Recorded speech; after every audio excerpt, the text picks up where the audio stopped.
In the 1950s in Marcella, Nock is being chased by Lansky and his partner, who catch him and kick him a couple of times. Lansky tells Nock he shouldn't gamble if he can't pay, and that he expects to be paid in 24 hours.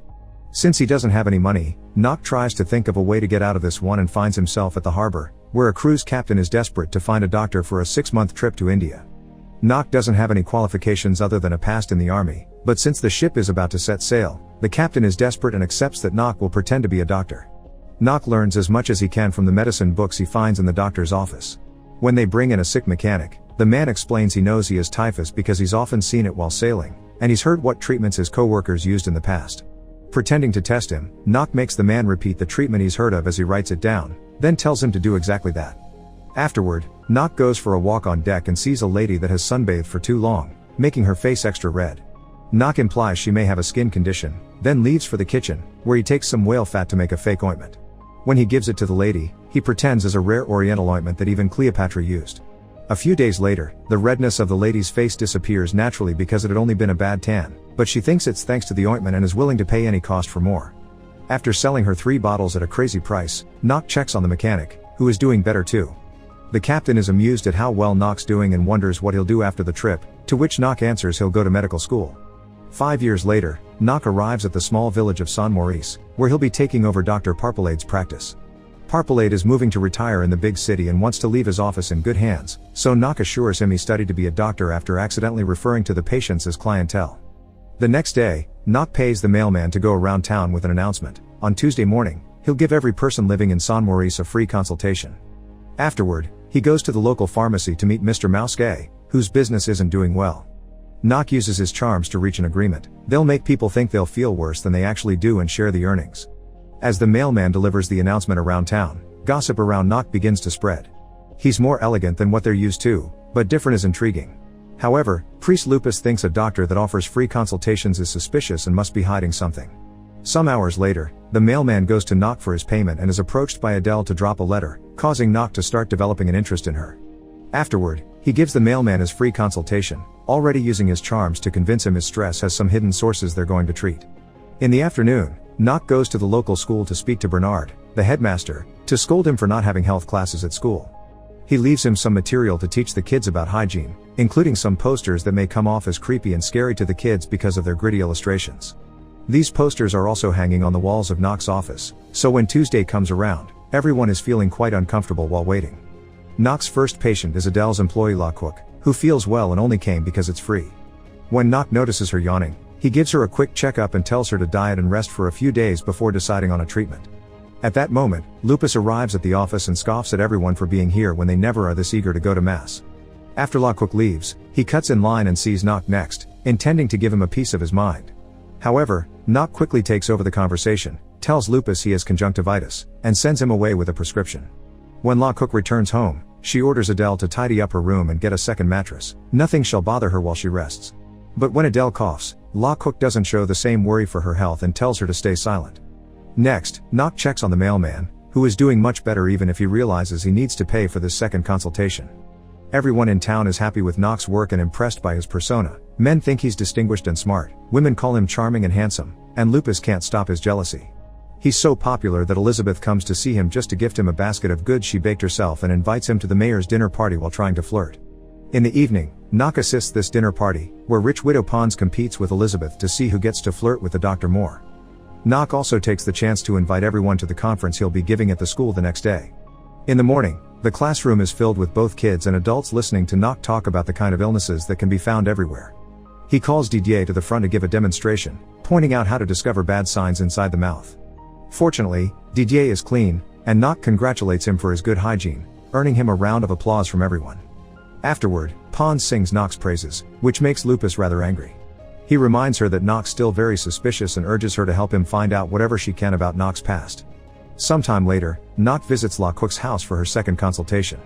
Adele welcomes him and comments on how weak La Cook has been lately because she hasn't left the bed and has been on a diet she doesn't need. However, she doesn't insult Nock for having played her boss like that. In fact, she calls him smart. Nock notices Adele coughs a lot and asks her to come to his office sometime, promising not to charge her.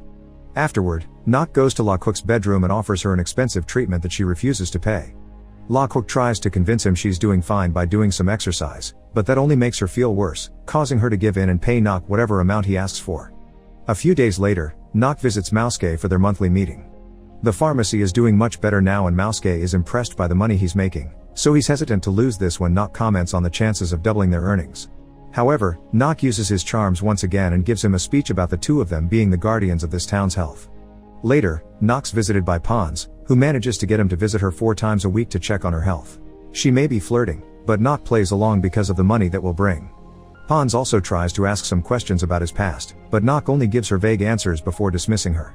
His next patient is Elizabeth, who is desperate to beat Pon and takes off her coat to show Nock she isn't wearing any clothes. Her efforts are in vain though. Nock turns her down and asks her to leave. The night of the town's annual party, Nock notices Adele arguing with her fiancé and leaving the building in a huff, unaware that a newly arrived stranger is also sneaking in through the window. This stranger turns out to be Lansky, who has been traveling as a tramp. Lupus finds him stealing food and tries to call for help, but Lansky grabs him by the neck and threatens him into letting him stay in the church for a few days. Back to Nock, he takes his car down the road to offer a lonely Adele a ride. He scolds her for not wearing gloves and a scarf, but quickly apologizes when she mentions she isn't in the mood to be chastised. The two of them chat and bond on the way to her house, and Adele confesses she's broken up with her fiancé. She also claims to be the only one in town who knows why he's different. The next day, Adele comes to ask Nock for help with Lockhook's dog Tom, since she can't take him to the vet because Lockhook will only pay for the animals that give her money, like the cows and sheep. Luckily, Tom's only dislocated his shoulder, thus Nock's able to quickly put it back into place. While Tom gets to run around again, Nock confesses he had been jealous of Adele's fiancé, so she asks him to dance with her right there to the rhythm of the birds singing. Sometime later, Lansky sees Nock in town and recognizes him, wondering what's going on. Nock has come to pick Mouske up to start a new project at the local hotel, and Lansky sees it all. After telling Lupus he'll stay 1 more week, he goes looking for Nock to ask for money. At first, Nock isn't afraid of him and pays him double the money he owed him. However, this isn't enough for Lansky and begins bribing Nock, asking for a big amount of money in exchange for keeping his secret. Adele doesn't show up for her date with Nock, so he goes to Lockhook's house, who asks him for a new prescription before confessing Adele has been in bed sick for 4 days. Yet when Nock wonders why he wasn't called, Lockhook says she didn't see a reason because she was feeling better. Nock rushes to check on Adele and worries when she sees the condition, causing him to send her to get some tests done at the city hospital. Before leaving, he leaves her a gift, a scarf with a pair of gloves. Unfortunately, when a few days later Nock gets the test results, they bring bad news: Adele has tuberculosis. Nock calls a friend in a specialized clinic to ask for treatment for Adele. He also promises to pay for it and requests his friend to keep it a secret from her. Later, Nock goes to the bar, and everybody falls silent when Lupus begins pointing out more people are sick now than ever. The bartender apologizes, pointing out that Lupus is just angry because nobody goes to church anymore since they're more concentrated on their health, but Nock doesn't let it bother him. Afterward, Nock takes Adele to the bus station and says goodbye to her. Elizabeth's in the area and sees them kiss. Feeling bitter, she rushes to the church to ask for confession. She tells Lupus an exaggerated version of what she saw and how warm it made her feel. She also lies about the day she went naked to the doctor's office and pretends Nock took advantage. Lansky notices how eager Lupus is to get bad gossip about Nock, and after Elizabeth leaves, he offers to tell Lupus some things about Nock's past in exchange for money. The next day, Nock goes to check the hotel, which is being transformed into the village's first clinic. He learns that Lansky is there renting one of the last rooms left, and finds him cleaned up and armed. Nock gives him the money he asked for, but Lansky grabs it only to ask for more, this time an even more insane amount. Meanwhile, Lupus goes to see the mayor to tell him Nock took advantage of Elizabeth and corrupted Adele into leaving her beloved hometown. However, the mayor doesn't fall for it. He already knows Adele was sent to a clinic, and points out Elizabeth is always taking her clothes off for people, including the mayor himself. Some days later, Nock receives a letter from Adela, who is very comfortable in the clinic and feels lucky to have met him. That night, Lansky comes over for his payment, so Nock promises he'll take out the money from the bank the next day. To seal the deal, Nock invites him to toast with whiskey, and Lansky takes it without knowing the doctor tampered with it. The next day, Lansky is suffering from such an awful case of diarrhea that he sullies many of the floors and walls of the hotel.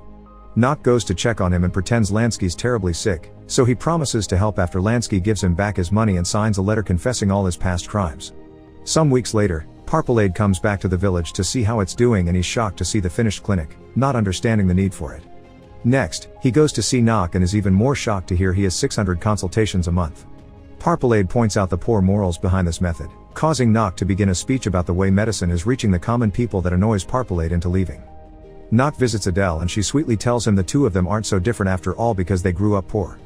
Unfortunately, a few days later, Nock receives bad news. Adele has died.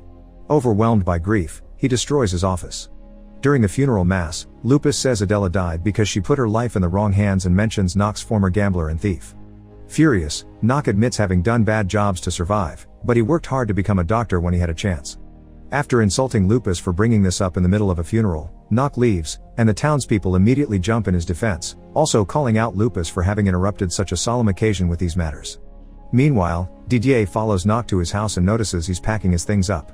The kid runs back to the church to tell the townspeople that Nock is leaving for good, so everyone comes to an agreement. They don't care if Nock isn't an actual doctor or is a criminal, he's made their lives better. Ignoring Lupus' pleas, everyone rushes out to the streets to surround Nock's car and ask him to stay. La Quick even confesses she got a letter from Adele saying she wanted him to have Tom, which means Nock should stay in her honor. When even a man that used to stutter begs him to stay with perfect speech, Nock cries and promises the Adele that lives in his heart that this will be his permanent home. Make sure to subscribe and turn on notifications so you can watch more videos like this. Thanks for watching.